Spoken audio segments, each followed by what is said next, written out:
Bom dia, queridos irmãos, boa tarde, boa noite, não sei que horas você vai assistir esse vídeo. Então, estamos aqui mais uma vez para estudar essa obra magnífica que é a obra A Gênese de Allan Kardec. Para quem não conhece, aqui está, tcharam! Esta é a obra A Gênese de Allan Kardec. É um estudo muito bom, muito rico em que nos traz informações muito valiosas.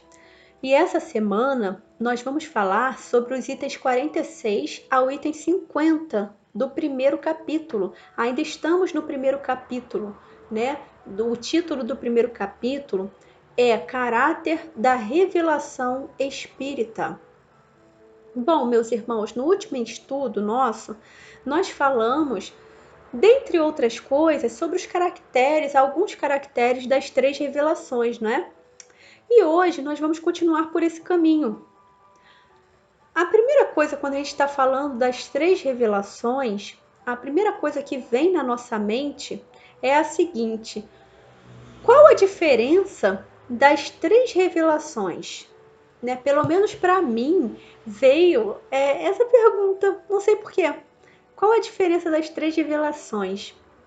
Nós sabemos que cada uma delas tem o mesmo propósito, né? De auxiliar a humanidade em sua evolução. E elas tiveram suas características base, como por exemplo na propagação. Se a gente fizer um comparativo entre as duas primeiras revelações, nós vamos observar que o que elas têm em comum, as duas primeiras revelações, foi que elas apareceram, né, surgiram num determinado ponto do globo, né, para um determinado povo, uma determinada sociedade da época. E aos poucos, muito lentamente, foi se propagando para o restante do globo. Já a terceira revelação, qual é a mesma, hein? A terceira revelação? A doutrina espírita.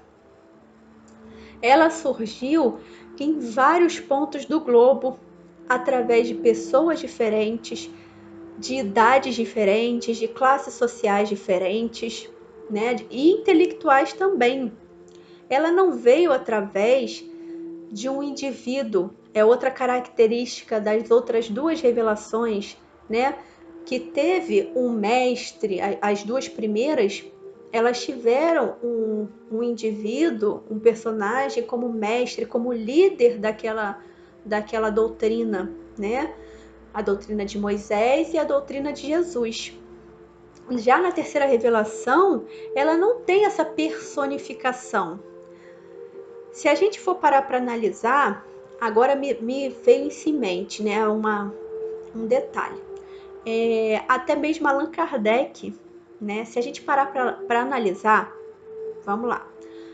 A terceira revelação, ela se propagou em vários pontos do planeta diferente. Quer ver uma coisa interessante? A gente tem isso, para quem estuda a doutrina espírita, vai lembrar. Como é que Allan Kardec fez para elaborar suas perguntas e respostas dos livros? Ele se utilizava de médiuns de vários locais diferentes. Ele elaborava sua pergunta, por exemplo, que é Deus? Que é a primeira pergunta do Livro dos Espíritos, né? Que é Deus? Escrevia uma carta para cada médium de cada lugar. Sem esses médiuns saberem que ele estava mandando para outros médiuns, ele escrevia a pergunta, pedia para aquele médium responder através da sua mediunidade. Esses médiuns retornavam a resposta para ele, não era isso? E o que ele fazia? Um comparativo. Vamos ver quantos médiuns responderam a mesma coisa e quantos médiuns responderam outras coisas. Quando ele via que as respostas batiam, aí ele falou: aqui tá, então a resposta é essa. Porque E era o que mais ocorria, os médiuns darem as mesmas respostas. Por quê? Porque os espíritos estavam se comunicando. Era a forma que ele conseguia pegar as respostas dos espíritos. Entenderam? Então, vemos que o espiritismo, a terceira revelação, ela se propagou em vários pontos do planeta. Ela não teve circunscrita num só ponto ou através de uma só pessoa. Apesar de muita gente pensar, né, que Allan Kardec que criou a doutrina espírita ou que inventou a doutrina espírita, não. Os fenômenos já ocorriam desde a antiguidade. E isso a gente vê, muito, inclusive no Novo Testamento, no Velho Testamento, existem passagens que você olha, você vê nitidamente um processo mediúnico ocorrendo, né? E a terceira revelação, ela veio para mostrar para a gente por que ocorriam esses fatos, o porquê que certas coisas, o porquê que estamos aqui, né? Veio nos dizer da lei de ação e reação, né? Que existe, as leis naturais. E por conta dela se propagar em vários pontos do globo, a doutrina, né, a terceira revelação, ela tem uma força muito grande de se espalhar mais rápido do que as outras duas revelações, né? Ela tem um poder de ação, podemos dizer até excepcional. Aí a gente para analisar, imagina só se resolvessem perseguir a doutrina, como já houve lá na França, né? Nós vimos no filme de Allan Kardec, vemos nas literaturas que houve essa perseguição já. Se houvesse essa perseguição com o espiritismo, com a terceira revelação, seria ali naquela localidade, mas em outra ela estaria com força total, porque os espíritos estariam trabalhando também em outras localidades. E vamos supor, no livro A Gênese vem dizendo isso para a gente, vamos supor que conseguissem abafar, vamos botar abafar essa palavra, abafar a doutrina espírita no planeta como um todo, né? O que vocês acham que iria ocorrer se conseguissem sufocá-la em todo o planeta? O que é muito difícil de ocorrer, né? Bom, poderiam até conseguir, não é mesmo? Mas em algum outro momento ela ia voltar com força total. Vocês não concordam? Por que ela ia voltar com força total? E aí, tempo para vocês responderem. Vamos lá, 1, 2, 3. Porque ela está vincada nas leis naturais. A doutrina espírita, a base dela são as leis naturais. E nós não podemos modificar as leis naturais.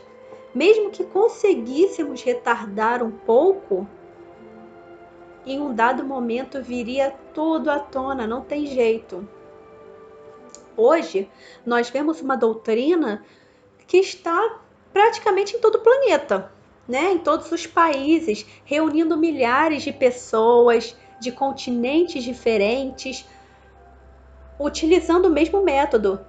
Mesmo estando em todo o planeta, em continentes diferentes, a doutrina não muda. O que muda é as línguas, que precisa mudar, né?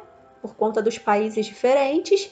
E eu acho que nada. Eu acho que só isso, né? E de acordo com a cultura de alguns países, é claro que ela vai haver um entendimento diferenciado.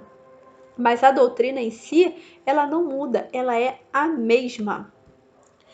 As duas primeiras revelações, se a gente observar, elas foram elaboradas ou ampliadas para um certo tipo de sociedade em que era preciso trabalhar a fé. Mas não era qualquer fé, era uma fé imposta, né? E elas precisavam de um líder. Tinha que ter um líder ali para aquele povo poder seguir esse líder. Um indivíduo com autoridade e que comandasse aquele povo, né? Fazendo progredir nas suas questões individuais, nas suas questões sentimentais. Minto, olha só, eu falei impostas ainda há pouco, a doutrina do Cristo não era imposta, isso a gente vai ver mais na frente, tá? Mesmo assim, nós notamos a diferença nas duas primeiras revelações, ok? Elas possuem 18 séculos de diferença. Olha só como é coisa fantástica. A doutrina de Moisés vem, né? 18 séculos a doutrina de Moisés vem, amolece os corações, faz todo aquele trabalho de doutrinação imposta, porque era o povo que precisava daquilo, né? De uma fé rigorosa, de um indivíduo que comandasse mesmo aquele povo, porque eles precisavam daquilo. Era um povo praticamente que só obedecia a regras rígidas, né? E Jesus veio somente 18 séculos depois. Olha quanto tempo demorou para que Jesus pudesse vir e cumprir o seu papel e retirar aquela questão imposta por Moisés do olho por olho, dente por dente, não é isso? Retirar aquela coisa mais ríspida, mais grosseira, diminuir um pouco. Olha quanto tempo demorou para Jesus conseguir vir para isso. Então vemos como que a natureza é maravilhosa, trabalha, como que a espiritualidade ela trabalha com calma, com sabedoria, no momento certo, mandando aquilo que é necessário para nós, para o nosso aprimoramento. A doutrina do Mestre Jesus, meus irmãos, na época de Jesus, o povo já estava, podemos dizer, com o coração menos endurecido, podemos dizer isso, né? Eles já estavam mais preparados para receber aquilo que Jesus viria nos trazer. Por quê? A doutrina de Jesus não era igual a de Moisés, era uma doutrina mais aconselhadora. Ela não era imposta, mas sim persuasiva. Jesus convencia pelo seu poder de persuasão. Olha só que maravilha! Ele veio com o amor personificado na terra. E ele convencia não só pelo que ele falava, isso é o mais interessante. Jesus não convencia somente pelas palavras. Ele dava o recado, mas ele convencia principalmente pelo exemplo. Porque Jesus vivenciava aquilo que ele pregava. Ele sabia e entendia das nossas dificuldades morais, dos nossos desvios, o que muitos ali, ele sabia que muitos ali não estariam prontos para assimilar as mensagens que ele trazia. Ele tinha esse entendimento. Mas mesmo assim, ele colocava semente nos corações. Existem relatos que dizia, e a gente acredita muito nisso, né? Que por onde Jesus passava, o magnetismo dele era tão forte que as pessoas simplesmente largavam o que estavam fazendo para seguir ele. Largavam entre aspas, tá? Largavam suas vidas para seguir Jesus. Agora, que energia é essa que ele emanava tão forte que faziam as pessoas como se fosse um processo de hipnose? As pessoas ficavam hipnotizadas. Por quê? Porque aquela energia é como se ela preenchesse o vazio que existia naquelas pessoas. Aquelas pessoas eram muito carentes de amor. Se ainda somos hoje carentes de amor, de compreensão, de ternura, vocês imaginem naquela época. Hoje que estamos mais adiantados, né? Mais receptivos, se ainda temos essa necessidade de um preenchimento do nosso vazio interior, Imagina naquela época. Então, Jesus veio com esse modo de pensar, de que ele não chegava para você e falava: olha, você tem que me seguir, olha, você tem que entender o que eu estou falando, você tem que fazer isso, isso, aquilo. Ele não fazia isso. Ele falava assim: ó, pode, na linguagem de hoje, tá, gente? Ele não falava assim como eu estou falando, não, pelo amor de Deus. Ele falava assim: olha, Deus é um Deus de amor, é o nosso Pai. Ninguém chega a Deus se não seguir isso que eu tô falando. Mas aí vai de você aceitar ou não, entendeu? Ele era assim, ele era desses. Ele te convencia não só pelas palavras, mas pelo que ele vivia. Por isso que ele possuía esse magnetismo forte, porque ele não cobrava nada de ninguém, ele não acusava ninguém de nada, ele só falava: ó, você errou, então tá entre aspas pagando pelo seu erro, né?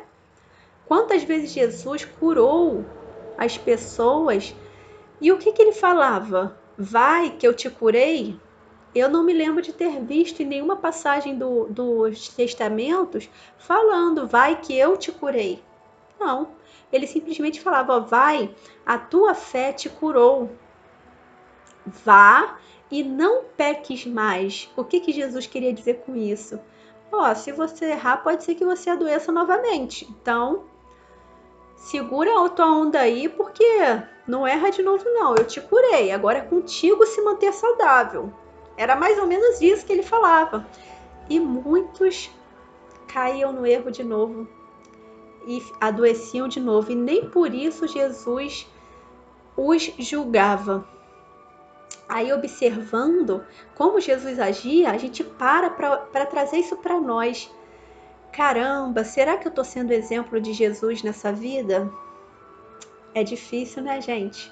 Será que eu estou realmente seguindo aquilo que aquele modelo que Deus mandou para a gente seguir? Aquele modelo de amor, de simplicidade, de cordialidade, será que a gente segue realmente? Enfim, aí fica na reflexão, né? Aí partindo para nossa terceira revelação, ela já veio numa sociedade, numa época em que a sociedade já estava mais madura, inclusive intelectualmente, né? Ela veio, isso é um detalhe que a gente não pode esquecer. A terceira revelação veio não com o intuito jamais de destruir nem de modificar as leis do Cristo, a doutrina do Cristo. Jamais, muito ao contrário. A doutrina espírita ela veio para fortalecer em nós essas bases que Cristo veio nos trazer. Isso é muito importante que fique arraigado na nossa mente. Ela veio nos relembrar de tudo aquilo que Jesus nos trouxe, nos ensinou como exemplo. Afinal de contas, ele é nosso exemplo maior, né? Na época do surgimento do espiritismo, da descoberta espírita, o homem já não era mais aquele homem que simplesmente ouvia certa coisa e falava: ah, é isso, e acreditava. Não. O homem já era uma sociedade de homens que tinham sede de saber o porquê das coisas, né? Eles ouviam e iam investigar a curiosidade, né? O interesse dentro deles, dentro de nós, já falava mais alto. Por isso que a gente diz que a nossa fé tem que ser uma fé raciocinada, porque o espírita ele tem essa sede de, ele não se contenta de ler, pegar um livro desse, ler, ah, é isso? Ah, então tá. Não, quem é espírita aqui sabe, né? Que a gente vai ler, ah, então peraí, Então, será que isso bate com o que está escrito ali no outro livro que eu li? Vamos pesquisar à luz da ciência? Vamos pesquisar outras fontes? O espírito é desses, é curioso, né? Então, a terceira revelação, ela veio numa época em que o homem gostava já queria investigar, né, descortinar, chegar a uma reflexão referente a tudo que era trazido pela doutrina. Então, meus irmãos, nós vemos que cada uma das três revelações, elas vieram no tempo ideal, né? Trazendo as informações necessárias para a humanidade, de acordo com a sua condição moral, de acordo com a sua receptividade sobre aquele assunto, né? E hoje nós conseguimos observar como é lindo e justo o trabalho da espiritualidade ao longo de todo esse tempo, colocando tudo no momento certo no nosso caminho. Até hoje em dia, aquelas pessoas que não conhecem a doutrina espírita, quando estão conhecendo, eu já ouvi muito isso, tá? Pessoas de 30, 40 anos falando assim: poxa, eu queria tanto ter descoberto a doutrina espírita antes na minha vida, mas acreditem, nada acontece fora do tempo.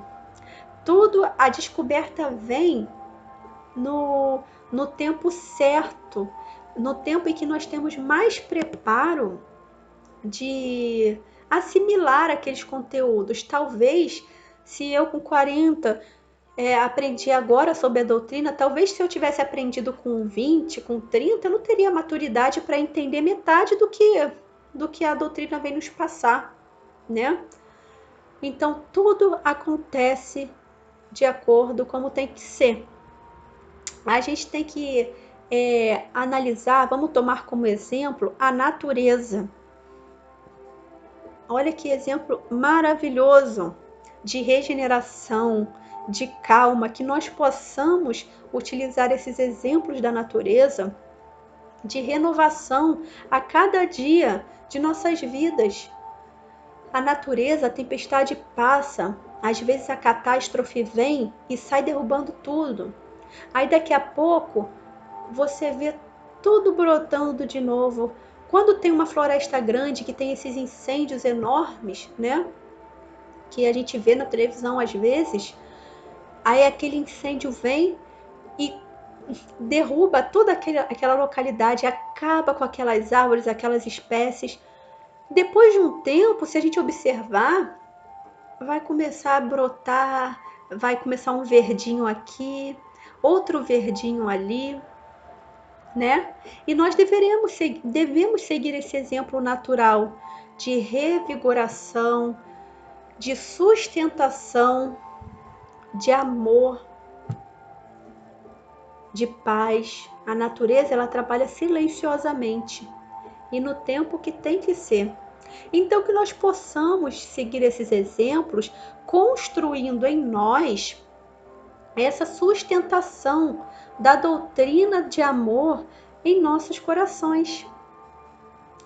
Então, meus irmãos, com essas palavras, eu deixo aqui o meu recado de hoje, tá? Que nós possamos, nessa quarentena, né, nesse mês de maio que se inicia, trabalhar a nossa fé. Não vamos nos desestimular diante da tempestade que está passando à nossa porta. Por mais difícil que esteja parecendo, tudo acontece como tem que acontecer. O mais importante agora é a gente acreditar, é a gente ter fé, é a gente nutrir dentro de nós, promover essa mudança que o tempo está nos pedindo. O que nós precisamos modificar dentro de nós? Mudanças de hábitos que já não são mais saudáveis como eram anteriormente, né? Mudanças de atitudes em relação a alguma coisa que esteja ainda nos atrapalhando na caminhada, amar mais, exteriorizar mais esse amor que existe em nós, aproveitar as oportunidades de cada dia, meus irmãos, para trabalhar para Jesus, para sermos exemplos de Jesus. Não esperemos mais e não tenham medo de colocar em prática o sentimento, de olhar para a pessoa que está do seu lado e falar: nossa, como você é especial para mim! Como é bom estar aqui com você! Não percamos tempo, meus irmãos. Esse é um momento que pede isso. É um momento de transformação de sociedade, mas principalmente de transformação moral nossa. Então eu deixo o meu recado, que nós possamos